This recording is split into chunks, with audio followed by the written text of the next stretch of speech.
ħajja waħda qalb in-nies.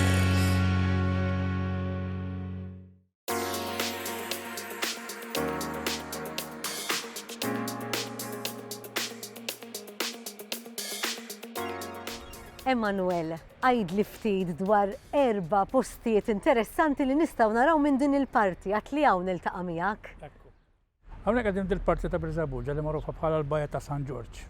Sewwa din hija waħda mill-bajjiet qodma fatti Birżebbuġa meta kont issemmi Birżebbuġa fl-antik hawnhekk kien. Ir-raħal hawn kien madwar dil-bajja. Naħa ta' fuq fejn il-knisja hekk ma kien hemm xejn.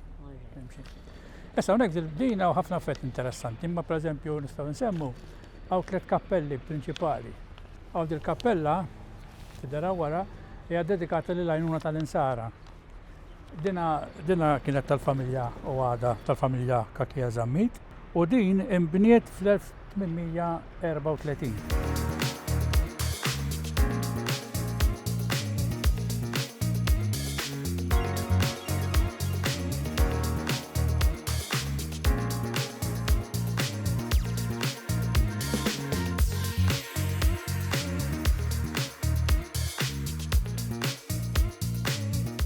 Warajja għaw kappell oħra stil gotiku, tara? Dik kienet iddedikata lil San Giuseppe. Din imbniet fl-1871 u dawn huma privati. Faċċata tagħna tidher knisja oħra iddedikata lil San George. Hija waħda mill-eqdem binjiet ġo Birżebbuġa. Infatti dik tirreferi għaliha f'mappa ta' Antonio Laferri fl-1551. Jiġifieri mappa antika ma jidher xejn Birżebbuġa ħlief dik il-kappella. Issa mbagħad iktar quddiem meta l-popolazzjoni tikber kien hemm ċertu Dun Buġelli minn Bormla li kien jgħix jiġi villeġġatura hawnhekk u kien talab l-isqob biex jagħmilha parroċċa u tinbena knisja żgħira insomma u x'nafih. U dak jiġifieri dak qegħdin fil-lejt qed nitħattu aħna fl-1913 kienet saret parroċċa Birżebbuġa u l-ewwel kappillan kien Duncan Buġelli. U hija dedikata ma tidhirx minn hawn il-Marija Addolorata. Infatti l-ewwel titolar ta' Birżebbuġa kien il-titolar il-Madonna tad-Doluri. U mbagħad meta popolazzjoni bdiet tikber kien hemm il-kappillan Dunan Ċfenek u ħasset tikkabbar il-knisja u hemm il-knisja li għandna llum dedikata lil San Pietru. Jiena kull meta nsifer dejjem immur infittex fil-bliet jew fil-postijiet li mmur il-qalba l-Old City ngħidula, jiġifieri jekk nieħdu Birżebbuġa hawnhekk hija l-parti tal-antika. U infatti hawnhekk rajt ukoll sandajl illi jaħdem sal-lum u oriġinali u għawet l-uniku naħseb għet li għaw ġo Birżebbuġa u antik ħafna. Sabiħ immens.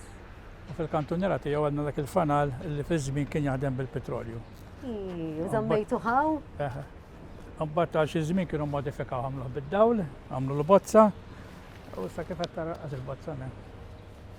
U l-batterija? Issa faċċata hemmhekk. Iva hija dik. Dik hija batterija Ferretti.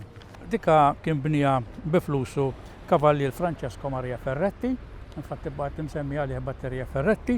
Kien ħallas għaliha 917 il-skud u dik kienet inbniet fl-1716.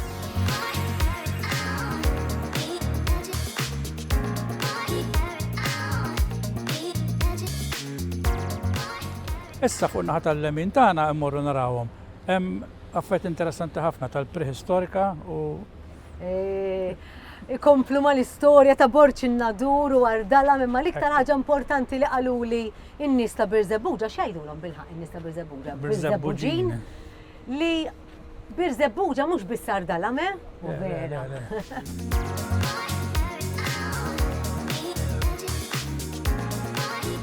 Mela, hawnhekk hawn taħt qed naraw dawn il-kartrats. Dawn huma ħafna Malta bħalhom. Imma dawn huma l-uniċi li jagħtu għall-baħar. Malta kollha narawhom fil-għalieq u fil-kampanja. Dawn jagħtu għall-baħar. U dawn jindikaw li Malta kienet ikbar milli. Għal dawn ma kienux imorru ġol-baħar. Kienu jmorru ma kienx hawn. Issa n-naħħar hawnhekk hawn taħt. Hawnhekk qed naraw da imrabbat, kienu jorbtu miegħu ix-xwieni. Għax hawnhekk ix-xwieni kienu jisalpaw minn hawn. biex jimorru baħru u kienu jorbtu minn hemm ix-xwieni ta' żmien ir-Rumani u x'nafien.